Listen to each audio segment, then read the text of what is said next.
Salamlar. Maliyyə 101 dərsinin 7-ci mühazirəsinə baxırsınız. Bu mühazirədə biz maliyyə mühasibətindən danışacağıq. Mühasibatdan əvvəl gəlin bir suala cavab tapaq. Maliyyə və mühasibətin fərqi nədir?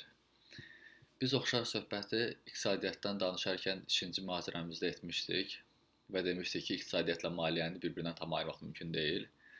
Eyni sözləri mühasibət haqqında da demək olar. Mühasibət və maliyyə bir-birinə çox bağlı olduğu üçün biz onları bir-birindən tam ayıra bilmərik. Amma müəyyən nümunələrlə başa düşməyə çalışarıq ki, onlar arasında fərq nədir? Əvvəla onu deyim ki, mühasibət maliyyənin dilidir. Biz şirkətlər nə qədər pul qazanıb, necə pul qazanıb, nədən pul qazanıb, onların nəqd vəsaitləri nə qədərdir, şirkətin aktivləri nə qədərdir, bunları başa düşmək üçün maliyyə hesabatlarına baxırıq. Və bu hesabatların hazırlanması mühasibatçıların işidir. Məsələn, mühasibatçı təyin edir ki, şirkətin il ərzində gəliri, qazancı nə qədər olub və maliyyətçi də buna baxaraq, məsələn, son 3 ilin gəlirinə və qazancına baxaraq müəyyən bir fikir formalaşdıra bilər ki, gələcəkdə bu şirkətin gəliri və qazancı nə qədər olacaq və ona investisiya etmək olarmı? Hansılardır maliyyə mühasibatları? Balance sheet var. Bu aktivlər haqqındadır. Aktivlərimiz necə maliyyələşir? Borc hesabına, yoxsa kapital hesabına? Bunu balance sheet bizə göstərir. Daha sonra income statement var. Income statement satış və xərclər haqqındadır. Şirkətin satışı nə qədər olub, bu satışların xərci nə qədər olub, vergilərimiz nə qədər olub, digər xərclərimiz nə qədər olur? Bunu biz income statementdə, yəni gəlir hesabatında görürük. Bundan başqa cash flow statement var. Bu da nağd pulun, üzr istəyirəm, burada nəqd yazılıb, nağd pul haqqında olan hesabatdır. Bu üçü balance sheet, income statement və cash flow statement.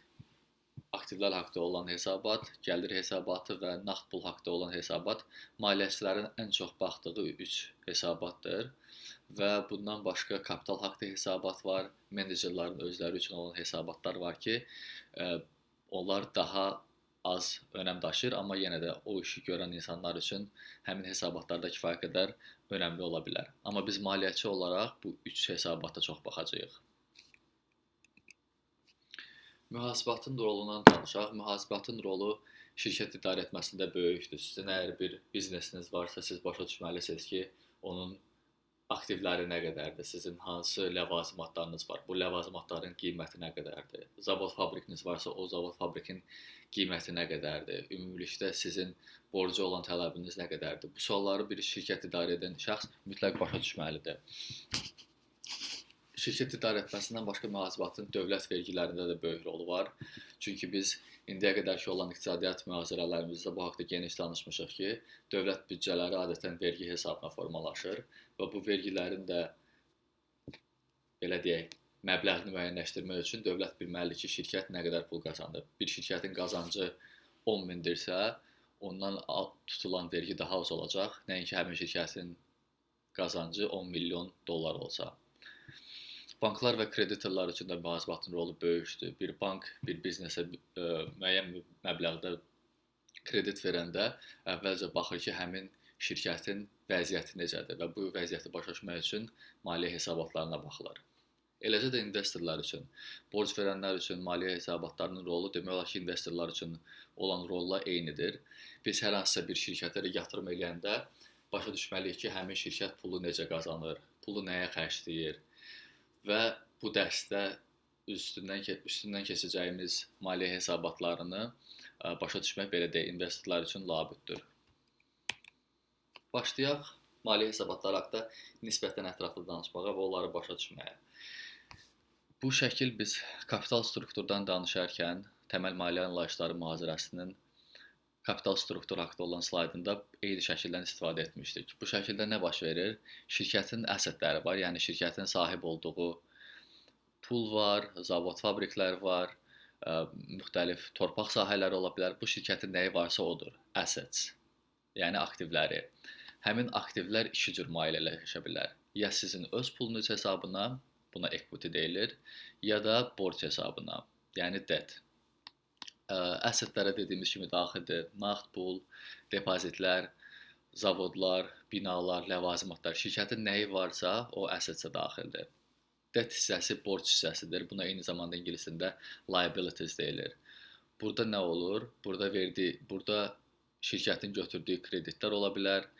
Şirkət əgər istiqraz vasitəsilə borc alıbsa, həmin istiqrazlar bura daxildir. Ümumiyyətlə başqa belə deyək, supplierlara, başqa şirkətin xammalla təmin edən şirkətlərə də bəzən borc verilir. Həmin borclar da və yaxud da onlara pul verilməlidir. Həmin verilməli olan pullar da bu debt hissəsinə, bu liabilities hissəsinə daxildir.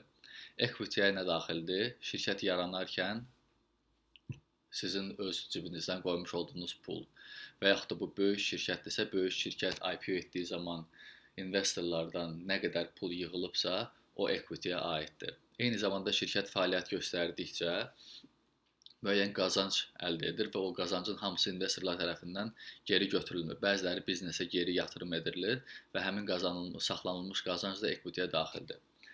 Bu arada mən bu IPO sözünü işlətdim. Bu IPO ingilis dilində Initial Public Offering-dir. Yəni şirkət açıq səhmdar cəmiyyət olarkən səhmlərini ictimaiyyətə açır. Cəmiyyətin fərdi və institusional investorları həmin səhmləri ala bilirlər. Bu prosesə IPO deyilir.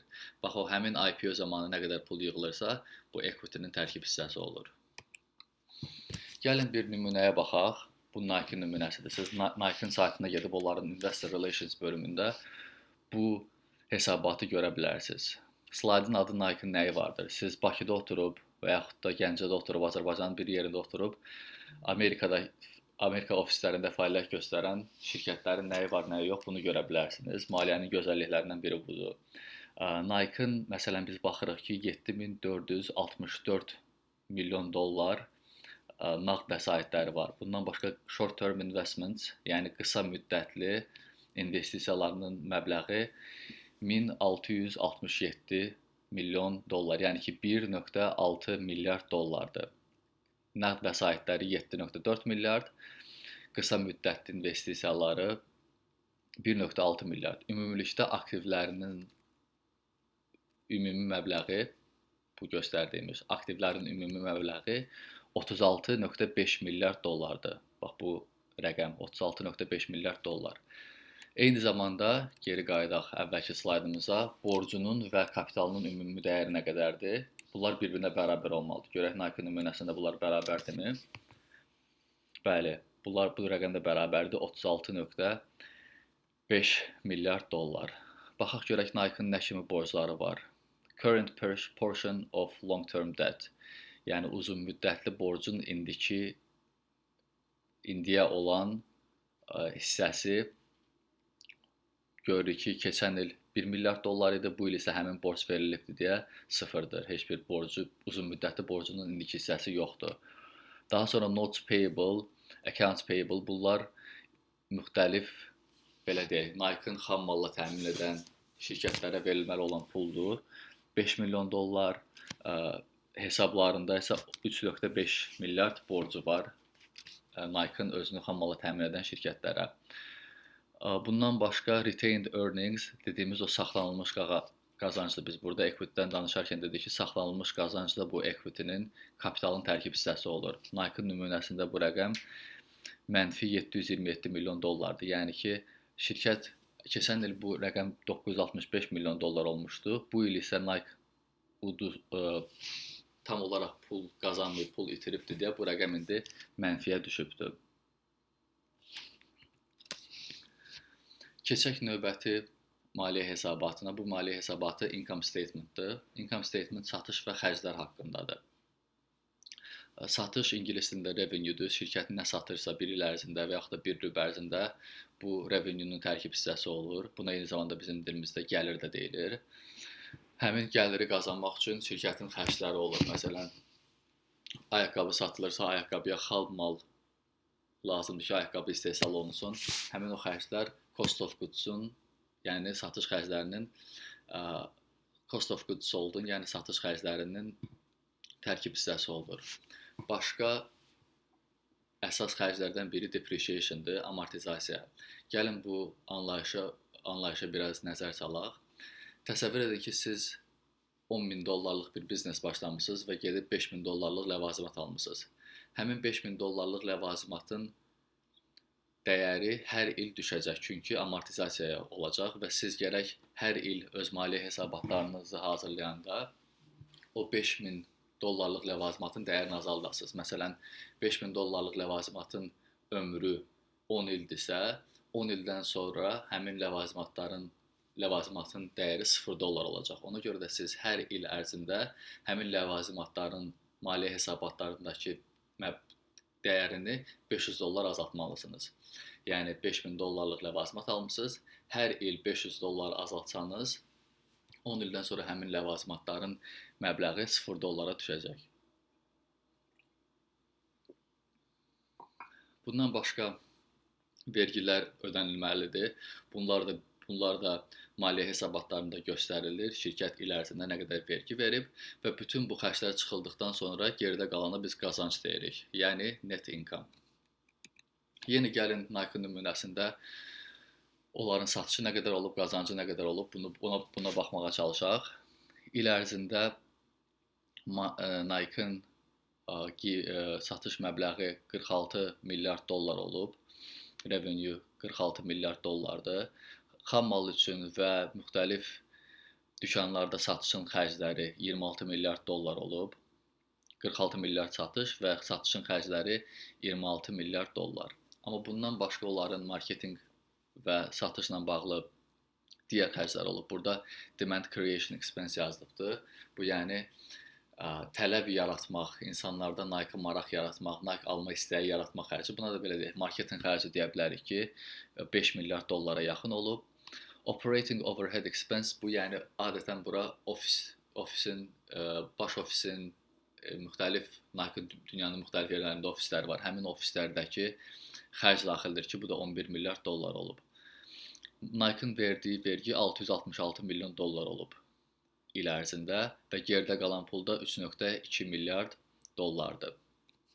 Bax, bu demək ki, bizim satış və qazanc haqda olan maliyyə hesabatımız idi. Geri qayıdaq. Birinci baxdığımız hesabat balance sheet idi. Şirkətin nəyi var və bu sahib olduqları nəyin hesabına formalaşır? Borc hesabına yoxsa kapital hesabına? Bunu balance sheet öyrənir. Income statement isə satış və qazanc haqdadır. Burada nəyi var, nəyi yoxdur, nə qədər nəqd pulu var, bu haqda danışılmadı. Burada sadəcə satışımız nə qədər idi və bu satışla bağlı xərclər nə qədər idi, onu gördük. Üçüncü hesabat nağd pul hesabatıdır, cash flow statement.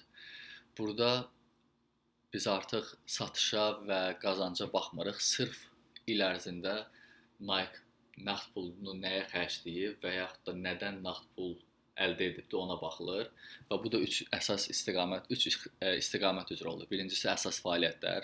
Nike-ın əsas fəaliyyəti nədir? Ayaqqabı, müxtəlif geyim paltarları istehsal etmək və onları satmaq. Bu fəaliyyətlərdə istifadə olunan və əldə olunan nağd pul.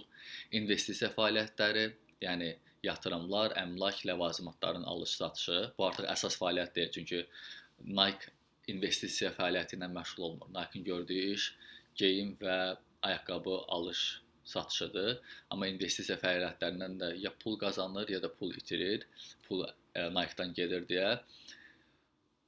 Bu istiqamətdə də nağd pul necə xərclənir, onu görürük və maliyyələşmə fəaliyyətləri var. Maliyyələşmə fəaliyyətlərində də burada yazıldığı kimi borclanma, investorlara qazancın qaytarılması daxildir. Yenə gəlin nümunəyə baxaq. Nike nümunəsi 2025-ci ildə burada deyir ki, Nike-ın ilin sonunda əlində olan nağd pul 7.4 milyard dollar olubdur.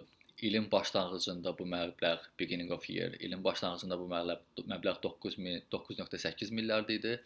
İlin sonunda isə 7.4 milyard dollardır. Siz geri qayıdıb balance sheet-ə baxdıqda bu rəqəmləri görürsünüz. 9.9 milyarddan 7.4 milyarda qədər düşməyini. Və siz əslində bu biraz maliyyəyə giriş dərsinin əhatə dairəsindən biraz çıxır. Bu haqda növbəti mühasirələrdə bəlkə biz daha ətraflı danışdıq. Amma burada hər bu üç ixtisas bu üç istiqamət üzrə Nike-ın pulu, Nike-ın nəqd pulu nəyə xərclənib onu görürsüz. Burada əsas fəaliyyətlər var, daha sonra investisiya fəaliyyətləri var və sonuncu bölümdə isə maliyyələşmə fəaliyyətləri var ki, bunların hər birində nağd pul ya necə əldə olunub, ya necə Nike-dan çıxıb, o haqda rəqəmlər verilir. Başqa maliyyə hesabatları dediyimiz kimi kapital haqda maliyyə hesabatı var. İl ərzində şirkət yenidən öz səhmlərini cəmiyyətə sata bilər və yaxud da yeni investorlar öz pullarını biznesə yatıra bilərlər. Kapital haqda olan maliyyə hesabatı bunu göstərir. Eyni zamanda qazanc olur. Şirkət bir il fəaliyyət göstərir, ya pul, ya qazancla, ya belə deyək, pul itirərək həmin o göstəricilər də kapital haqda olan maliyyə hesabatında özünə yer tapır. Belə biz bu dərsdə 3 əsas maliyyə hesabatından biraz danışdıq. Növbəti dərsimizdə isə artıq biz müəyyən müxtəlif statistika anlayışlarından bəhs edəcəyik. Sağ olun.